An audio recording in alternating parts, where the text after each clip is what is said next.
This week's reading is from Rays of the One Light. This is week 49, and the topic is, what is it to fail spiritually? Truth is one and eternal. Realize oneness with it in your deathless self within. The following commentary is based on the teachings of Paramahansa Yogananda. The first passage is from the Gospel of St. Matthew, chapter 27. Jesus tells the parables of the 10 virgins, 5 of them wise and 5 foolish. They await their bridegroom, the Christ consciousness. The wise virgins keep the oil in their lamps, symbolic of their devotion, lit through the night. The foolish virgins place no oil in their lamps. These foolish ones are like the average devotee, going through the motions of outer ritual, but keeping no fire of love burning in the heart. When the bridegroom's coming is announced, the foolish virgins realize their mistake and hasten out to purchase oil. During their absence, the Christ consciousness comes and embraces those who have been awaiting him with devotion. The foolish ones, by their lackluster devotion, are not accepted by him.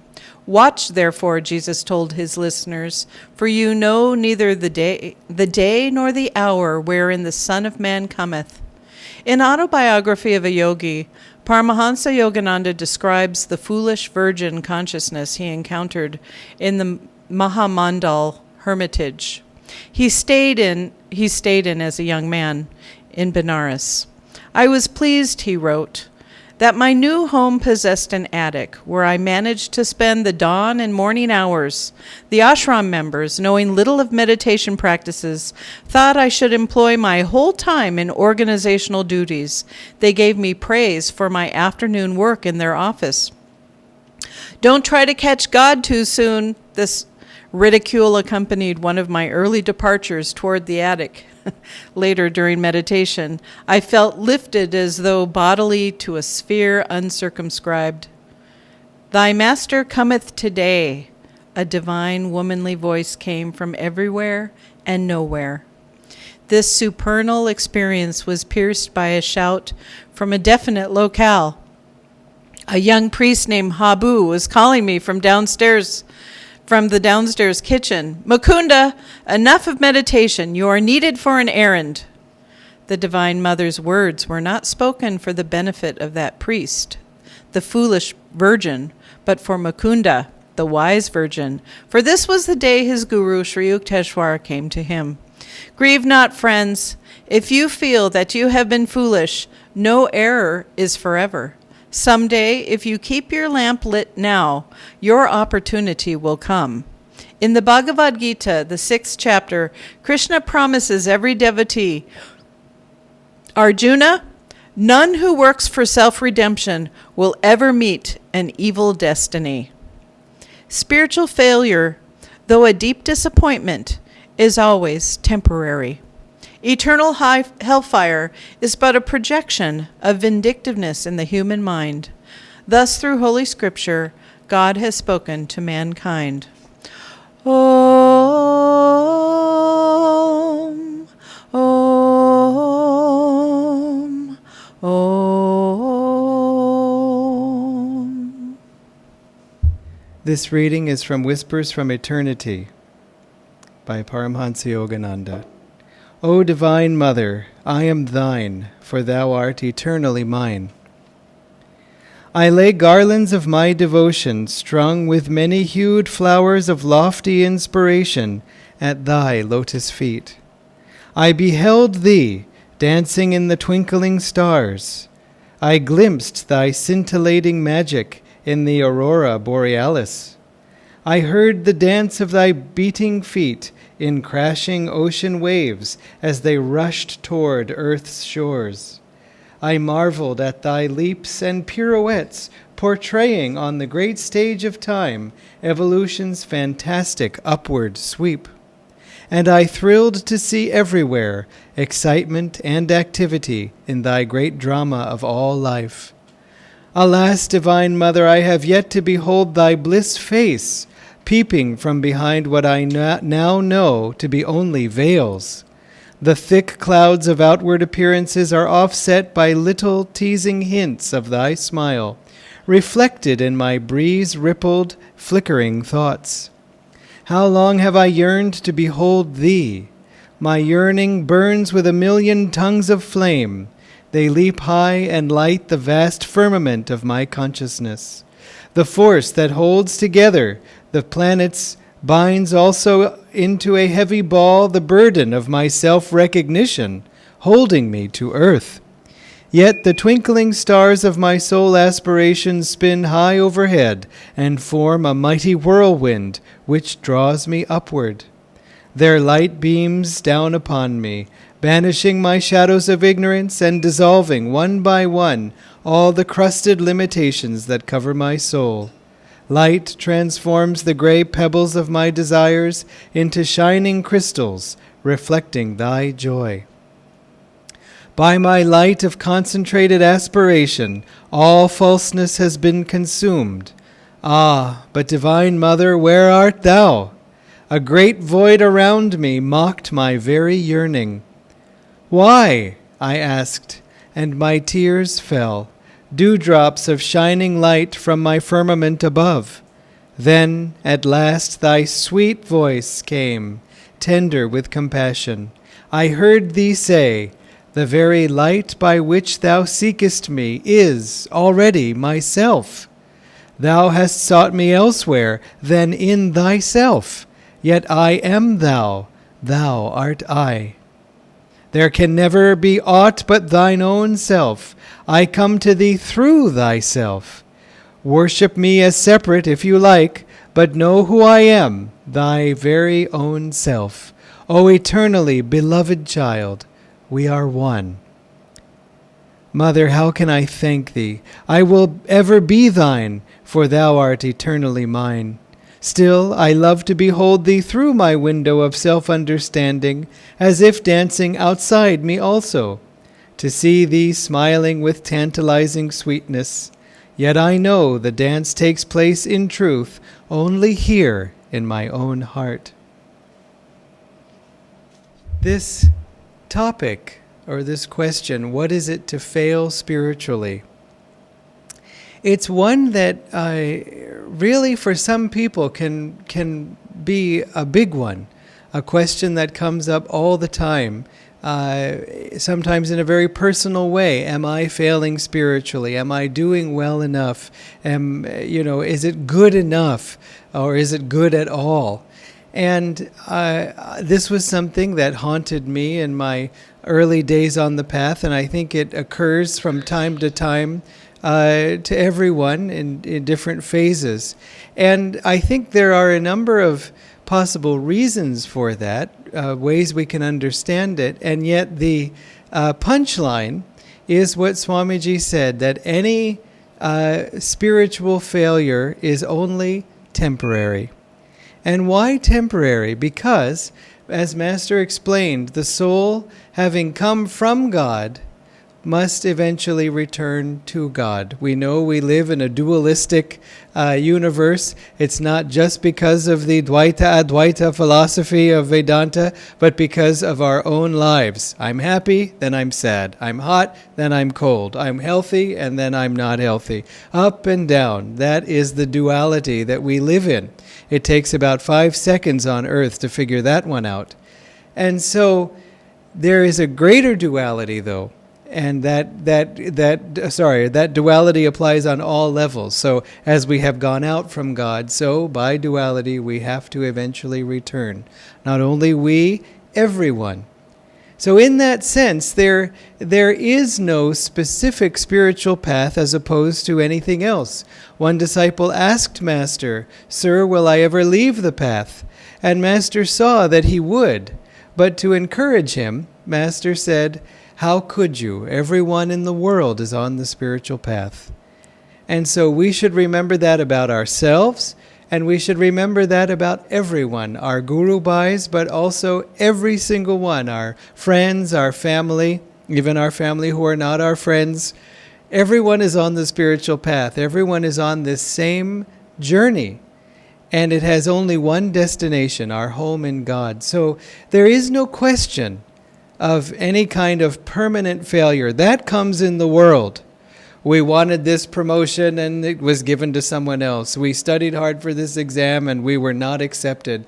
That sometimes somebody rejects us cruelly. And as Swamiji said, that kind of failure and that kind of permanence, taken to the extreme in permanent hell and suffering as one example, is just a reflection of people's own vindictiveness, people's own lack of charity, lack of compassion, people's own wish to sort of push another person aside for their own benefit.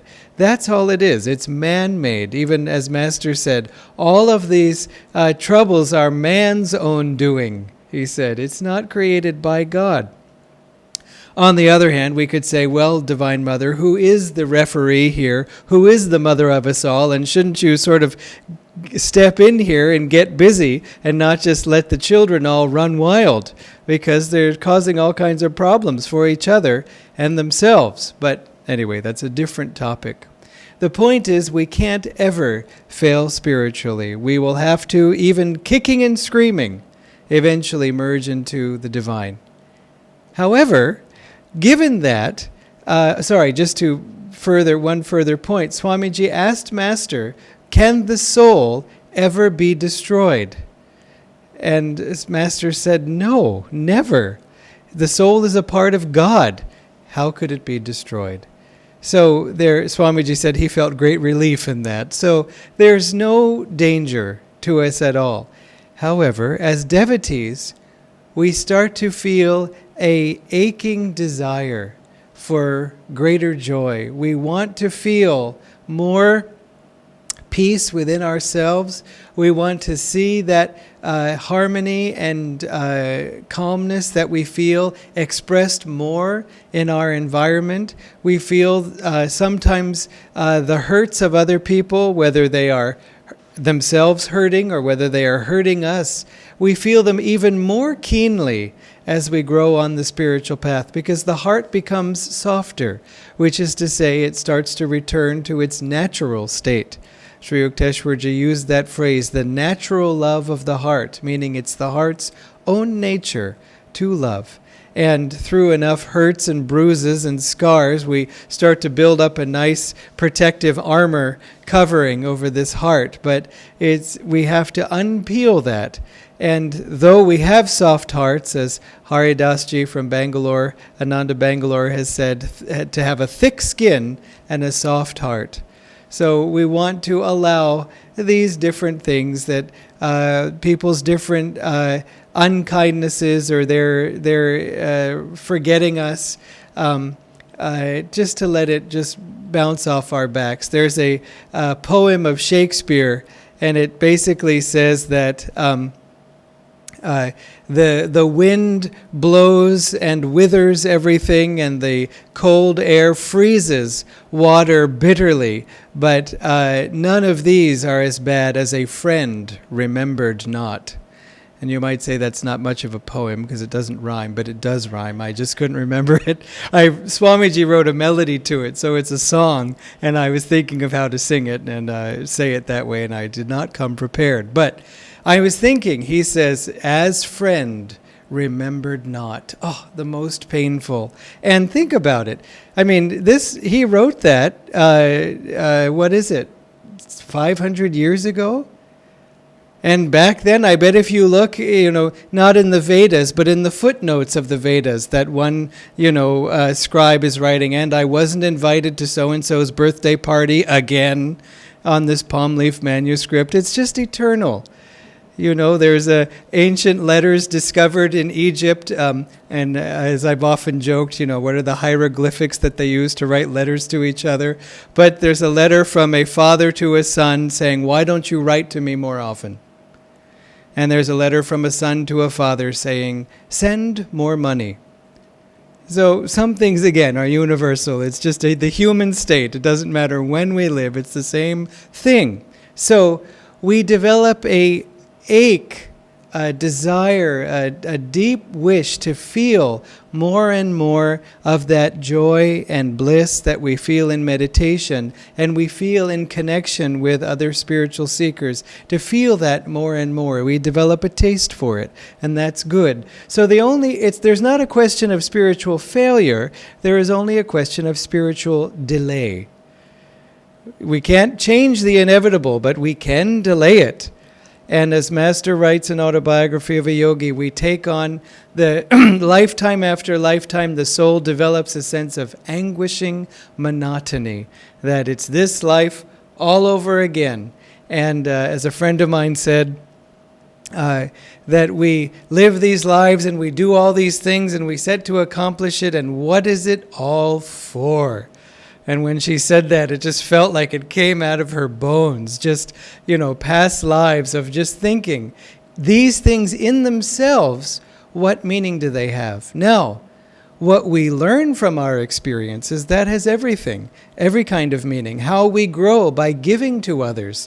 One easy spiritual reason for, in fact, having a family is that it helps us to not just be centered on our own needs, to be self-centered and just what do I want to get, and me. Having to help others, take care of others automatically gives us a sense of expansion. And it's helpful from that to then expand even further, to include others in our sense of family and so on. But this sense of failure, this worry about spiritual failure, it's funny because it seems almost universal. I'm sure there are people who don't worry about it, but I come across many who do. Swamiji also speaks of, on his early years on the path, how he suffered from this, I wouldn't say fear of failure, but certainly this sense of self-doubt.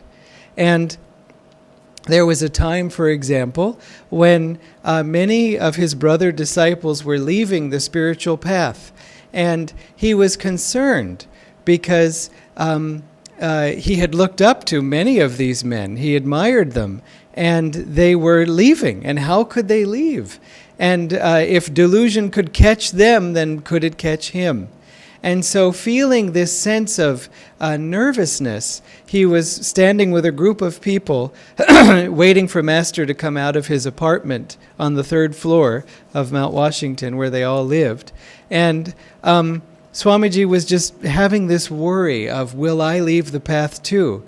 And Master opened the door, came out, walked right up to him and smiled.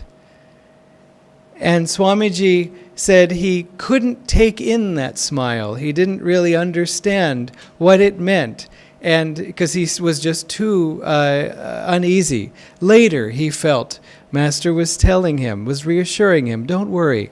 He didn't say it in front of everybody, but he knows, Swamiji said, he knew that's what Master meant. But also, Swamiji said, I couldn't receive it, and Master didn't look at me the rest of the evening. He had given me that message, and then it was up for me to take it in and take it within. And some of these things we just have to work out within ourselves, but with the Guru's help. He won't do it all. He'll feed us, but he won't chew our food for us. And so another time, Swamiji said sometimes he worried Master would make very strong statements, and this is something that people have expressed to me too, that they've heard Master's words and they've seemed very strong. And in the face of that, we can say, oh my gosh, what must he think of me? I don't measure up at all. He talks of, along this lines of these foolish virgins not being ready, which is a story that's told in many different forms. In India, for example, Shobari, who always kept her front porch and the pathway swept clean in case Rama might come at that time. And so there's a whole sort of, it's Shobari, not Savitri. Yeah, Shobari, I sometimes mix them up. So anyway, that sense of always keeping the way of our heart open, free, and clear, because you never know when God will come. And so it's not just that, well, you never know, God might come, so you might as well clean up. It's that devotional act of cleaning that draws God to come. And not just on one fine day in 2061, which means we have to wait quite a while, but even today, even tomorrow, bit by bit, more and more of God's presence comes in. drawn by the magnet of our love and our openness and our interest. But having said that, Master gave this story. Master made this statement: going 1/4 of the way, 1/2 the way, it will not do. 3/4 of the way, and sleeping at the gate will not do. And I've always sort of associated that sleeping at the gate with these foolish virgins, that you're almost there, but then we sleep at the gate. But Master, there's another side to it. We don't want to take that in, forgetting that Master is on our side. He's not a judge saying, nope, nope, nope, nope, definitely not. He's not in the position of rejecting us ever. One disciple said to Master, after Master scolded him, "Sir, but you will forgive me, won't you?" And Master said, "What else can I do?" Not meaning, what else can I do? There's no hope for you, not that. But saying, his forgiveness is instant. We belong to him. He belongs to us. There's just no choice in the matter. And so we don't have to feel that he's looking at us with a critical eye the way others may have been in our lives. And so Swamiji said, Master, in one talk, this is actually Be a Smile Millionaire, which is recorded, many of you may have heard it. Swamiji was in the audience, and at one point Master said, "We want only those who are 100%, not 1% less, not 1% less. It is by your own will or get out." And Swamiji said his heart was trembling because he thought, am I only 99%? Is it possible that I'm 1% less in this? So I think it comes up that we can have this concern of just, oh no, I might not measure up. And Swamiji said all of those strong statements, and some of which, as I said, we have recordings of, have to be balanced with the fact that Master never spoke that way when he was with the disciples. Swamiji said those recordings, some of which Master makes very strong statements, he said those were very unusual. Those were the only times I ever heard him talk that way. He said he was always patient, encouraging, as long as the disciple showed an openness, a willingness to try to do better. Master was always, as Swamiji said, on our side in every fight against delusion. To one monk who was struggling, Master said, I don't ask you to overcome I don't ask you to overcome temptation. I ask you to resist it. You see, even if we get drawn into wrong behavior, we speak sharply though we don't want to, we get pulled into something out of desire, to resist it, to hold back a little bit and say, well, okay, the energy is going in this direction. I maybe out of habit or old karma or whatever, this isn't something I want to do. I'm doing it, or Master, be with me, anything that allows us to include him in the experience rather than feel we have to hide or we have to, maybe he didn't see it. He saw it. He loves us anyway. And to just be open. Here I am. And if we feel nothing, not I'm drawn into other things, I'm not drawn into desires, I just have nothing going on. A friend of mine said on the spiritual path we have to overcome likes and dislikes to get to God. And I must be halfway to God because I've overcome all my likes. I have only dislikes now. And so, sometimes we can feel, in that case, then offer that up to God. Say, Lord, I don't want to feel this way. I do. You don't have to pretend, and just say, can you help me? Or these aren't much gifts that I have to give, but they are what I'm feeling. Sharing it, being open and trusting in a way that we really can't be with anyone else. You see, except the Guru, which is to say God too, God in that form. Swamiji speaks of another time near the end of Master's life when Swamiji was feeling a bit just yearning for some words of praise from Master for various reasons. This is described in Swamiji's book, The New Path. And this was right before Master's passing, just 3 days before, I believe. And Swamiji met Master in the elevator, which would take him to the 3rd floor of Mount Washington. And Master said to him, I think he met Master either going into or coming out of the elevator. Master looked at him and said, "You have pleased me very much. I want you to know that." You see, it wasn't that Master said, "Oh, you're looking for more ego praise? You will have to earn my anything." He knew, he caught Swamiji's thought. There was another time when Swamiji was missing Master. This was some time earlier. And Master had been away at Encinitas, which was another ashram, for some time. Still in California, but a decent number of hours drive away. And Master Swamiji was really just missing him, wanting to see him. And Master finally returned to Mount Washington. And as the car was driving up, Master stopped and invited Swamiji to come into the car and join him for the rest of the drive up the way, which was a little bit of a journey. And when he got into the car, Master looked at him and smiled and said, "I have missed you." And Swamiji thought how rare it is that our tender feelings and thoughts can be so sensitively caught by another, and just what perfect love there is, that there can be in the perfect relationship between guru and disciple. So that's the relationship we should cultivate. That's the other person we should look to for our fulfillment. And when if we find lack of fulfillment in this person or that person, doesn't matter. You have your guru. You have God. And so, they are the ones to depend on. They are the ones whose hand to grasp a hold of. You can rely upon. Or I guess them you can rely upon doesn't sound right, but certainly you can. And in fact, only. Because think about it. What person can perfectly please us all the time? Can we be perfectly pleasing to others? No, not until we're perfect ourselves.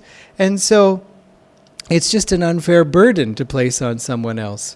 And if someone is irritable, well, maybe we can feed them something or find some way to help, and certainly pray for them. That's a wonderful thing to do. Rather than to just argue back, just pray for them. And try to relate to them in terms of what they're saying. Not just say, if they're angry with us, to say, "Well, I'm praying for you," but to try to hear them out and see what common ground we can find. Because usually it's plentiful. It's just that on one little point we may have gotten our feelings hurt or gotten offended, and then that becomes the block to everything. So in this then, don't worry about spiritual failure except as a motivator to keep trying. It's so funny. I wonder sometimes if people worry about spiritual failure when they're new on the path, because subconsciously they remember having left the path in past lives. Because for some people it's just such a concern, and it certainly was that way for me. Anytime someone I knew who came onto the path around the same time I did, anytime they would leave, I would just, feel so shaken by it. And I think it's because it just brings up old memories, bad memories, even unconsciously, these memories of, I went in the wrong direction and I don't want to go again, just because it wasn't any fun. Just because I suffered, not because I was bad, not because I was evil, but because I didn't like the outcome. But when I was confused by Maya, it seemed like a good idea at the time, and then I found my life in disarray and worse. So when we come back, we should just celebrate and say, as Master said, the past doesn't belong to you anymore. Just leave it. And everyone has a difficult past, as Sri Yukteswarji said, and just forget it. Just go forward now. Another thing too, because I've thought about this a little bit, is just that I think sometimes people feel if something isn't going right in their lives, it must be proof of their spiritual failure. Or if I know what I'm supposed to be doing, even on the spiritual path, but I'm not doing it, that proves I'm a failure. Well, it's just not that simple. And if we are going to measure our lives and look at this one aspect, whatever it is that we're coming up short in, we should include all the other aspects as well. there are many dimensions that we have, many activities. For example, someone may serve well, they may meditate well, but they may feel no devotion. Or someone may be very devotional and very serviceful, but have a difficulty with meditation. It's never that we say, oh, that doesn't matter. But to, on the other hand, say that thing that I can't do well is the only thing that matters. No, that's not a fair assessment at all. And whatever we feel, bring it to God and say, I would like help, please, with this. You see, to just say, I would like to do better, or I want to do better, because, I don't even really feel like doing better. I feel so defeated. I can't even get my courage up to say I'll try. But I would like to say I will try. And so then embrace that, embrace God in that and say, look, you're the only one who can help me. And then find some way to put out positive energy, either in that way, do, for example, a minimum amount of meditation, pretend that you're feeling devotional by doing some chanting and so on. If you haven't been serving anyone at all, either serve or do the activities you're normally doing with an attitude of service to God and to Guru specifically, even if it's not directly related outwardly. It's always related because it's connected to you and your day. So have that openness and trust, as I've been saying. There's no failure. And it's funny, sometimes one thing wrong that we see, we can feel like that's like multiplying the whole thing by zero. It just annihilates it all. It's not multiplicative. It doesn't work that way at all. And it's not how God sees us. Remember, there was a situation where there was a man, I don't want to go into the whole story right now just for the sake of time, but there was a man who had been very disrespectful to Swamiji multiple times. And not like disrespecting Swamiji's position, but just as one human being to another. This man had just been rude.